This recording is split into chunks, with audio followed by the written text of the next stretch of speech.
The Mother and the Dead Child by Hans Andersen. A mother sat by her little child. She was very sorrowful, and feared that it would die. Its little face was pale, and its eyes were closed. The child drew its breath with difficulty, and sometimes so deeply as if it were sighing. And then the mother looked more sorrowfully than before on the little creature. Then there was a knock at the door, and a poor old man came in, wrapped up in something that looked like a great horse cloth, for that keeps warm, and he required it, for it was cold winter. Without, everything was covered with ice and snow, and the wind blew so sharply that it cut one's face, and the old man trembled with cold, and the child was quiet for a moment. The mother went and put some beer on the stove in a little pot to warm it for him. The old man sat down and rocked the cradle, and the mother seated herself on an old chair by him, looked at her sick child that drew its breath so painfully, and seized the little hand. "You think I shall keep it, do you not?" she asked. "The good God will not take it from me." The old man, he was deaf, nodded in such a strange way that it might just as well mean yes as no. The mother cast down her eyes, and tears rolled down her cheek. Her head became heavy. For 3 days and 3 nights she had not closed her eyes, and now she slept, but only for a minute. Then she started up and shivered with cold. "What is that?" she asked, and looked around on all sides. But the old man was gone, and her little child was gone. He had taken it with him, and there in the corner the old clock was humming and whirring. The heavy laden weight ran down to the floor, plump, and the clock stopped. But the mother rushed out of the house crying for her child. Out in the snow sat a woman in long black garments, and she said, "Death has been with you in your room. I saw him hasten away with your child. He strides faster than the wind, and never brings back what he has taken away." "Oh, tell me which way he has gone," said the mother. "Tell me the way, and I will find him." "I know him," said the woman in black garments. "But before I tell you, you must sing me all the songs that you have sung to your child. I love those songs. I have heard them before. I am Night, and I saw your tears when you sang them." "I will sing them, all," said the mother. "But do not detain me, that I may overtake him and find my child." But Night sat dumb and still. Then the mother wrung her hands and sang and wept, and there were many songs, but yet more tears. And then Night said, "Go to the right into the dark fir wood, for I saw Death take that path with your little child." Deep in the forest there was a cross road, and she did not know which way to take. There stood a blackthorn bush, with not a leaf nor a blossom upon it, for it was in the cold winter time, and icicles hung from the twigs. "Have you not seen Death go by with my little child?"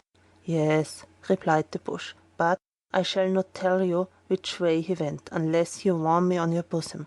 I am freezing to death here. I am turning to ice." And she pressed the blackthorn bush to her bosom, quite close that it might be well warmed, and the thorns pierced into her flesh, and blood oozed out in great drops. But the blackthorn shot out fresh green leaves, and blossomed in the dark winter night. So warm is the heart of a sorrowing mother, and the blackthorn bush told her the way that she should go. Then she came to a great lake, on which there was neither ships nor boat. The lake was not frozen enough to carry her, nor sufficiently open to allow her to wade through, and yet she must cross it if she was to find her child. Then she laid herself down to drink the lake, and that was impossible for any one to do. But the sorrowing mother thought that perhaps a miracle might be wrought. "No, that can never succeed," said the lake. "Let us rather see how we can agree. I am fond of collecting pearls, and your eyes are the 2 clearest I have ever seen. If you will weep them out into me, I'll carry you over into the great greenhouse, where Death lives and cultivates flowers and trees. Each of these is human life." "Oh, what would I not give to get my child!" said the afflicted mother, and she wept yet more, and her eyes fell into the depths of the lake and became 2 costly pearls. But the lake lifted her up as if she sat in a swing, and she was wafted to the opposite shore, where stood a wonderful house, miles in length. One could not tell if it was a mountain containing forests and caves, or a place that had been built, but the poor mother could not see it, for she had wept her eyes out. "Where shall I find Death, who went away with my little child?" she asked. "He has not arrived here yet," said an old grey-haired woman, who was going about and watching the hothouse of Death. "How have you found your way here? Who helped you?" "The good God has helped me," she replied. "He is merciful, and you will be merciful too. Where shall I find my little child?" "I do not know it," said the old woman, "and you cannot see. Many flowers and trees have faded this night, and Death will soon come and transplant them. You know very well that every human being here has his tree of life, his flower of life, just as each is arranged. They look like other plants, but their hearts beat. Children's hearts can beat too. Think of this. Perhaps you may recognize the beating of your child's heart. But what will you give me if I tell you what more you must do?" "I have nothing to give," said the afflicted mother, "but I will go for you to the ends of the earth." "I have nothing for you to do there," said the old woman, "but you can give me your long black hair. You must know yourself that it is beautiful and it pleases me. You can take my white hair for it, and that is always something." "Do you ask for nothing more?" she asked. "I will give you that gladly." And she gave her beautiful hair and received in exchange the old woman's white hair. And then they went into the great hothouse of Death, where flowers and trees were growing marvelously intertwined. There stood the fine hyacinths under glass bells, and some quite fresh, others somewhat sickly. Water snakes were twining about them, and black crabs clung tightly to the stalks. There stood gallant palm trees, oaks and platines, and parsley and blooming thyme. Each tree and flower had its name. Each was a human life. The people were still alive, one in China, another in Greenland, scattered about in the world. There were great trees thrust into little pots, so that they stood quite crowded and were nearly bursting the pots. There was also many a little weakly flower in rich earth with moss around it, cared for and tended. But the sorrowful mother bent down over the smallest plants and heard the human heart beating in each. Out of millions she recognized that of her child. "That is it!"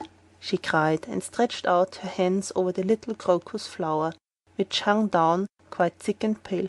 "Do not touch the flower," said the old dame, "but place yourself here, and when Death comes, I expect him every minute, then don't let him pull up the plant, but threaten him that you will do the same to the other plants. Then he'll be frightened.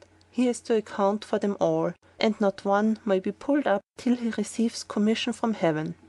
And all at once there was an icy cold rush through the ball, and the blind mother felt that Death was arriving. "How did you find the way hither?" said he. "How have you been able to come quicker than I?" "I am a mother," she answered, and Death stretched out his long hands towards the little delicate flower, but she kept her hands tight about it and held it fast, and yet she was full of anxious care lest he should touch one of the leaves.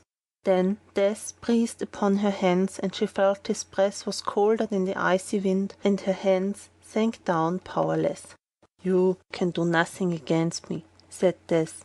"But the merciful God can," she replied. "I only do what he commands," said Death.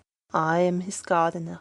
I take all his trees and flowers and transplant them into the great paradise gardens in the unknown land. But how they will flourish here, and how it is there, I may not tell you." "Give me back my child," said the mother, and she implored and wept.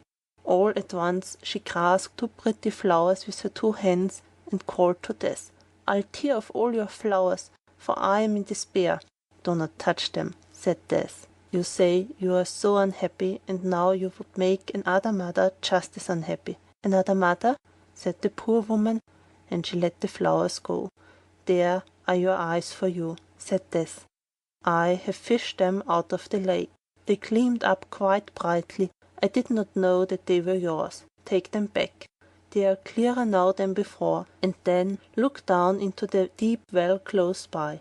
I will tell you the names of the two flowers you wanted to pull up, and you will see what you were about to frustrate and destroy." And She looked down into the well, and it was a happiness to see how one of them became a blessing to the world, how much joy and gladness she diffused around her. And the mother looked back at the life of the other, and it was made up of care and poverty, misery and woe.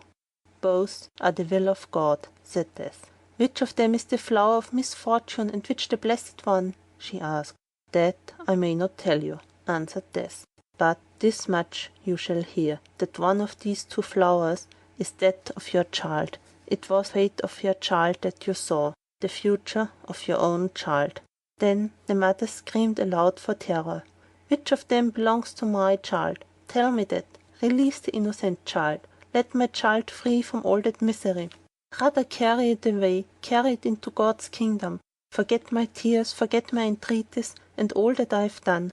"I do not understand you," said Death. "Will you have your child back, or shall I carry it to that place that you know not?" Then the mother wrung her hands, and fell down on her knees, and prayed to the good God. "Hear me not when I pray against thy will, which is at all times the best. Hear me not, hear me not." And she let her head sink down to her bosom, and Death went away with her child into the unknown land. End of The Mother and the Dead Child by Hans Andersen. Recording by Ellie, May 2009.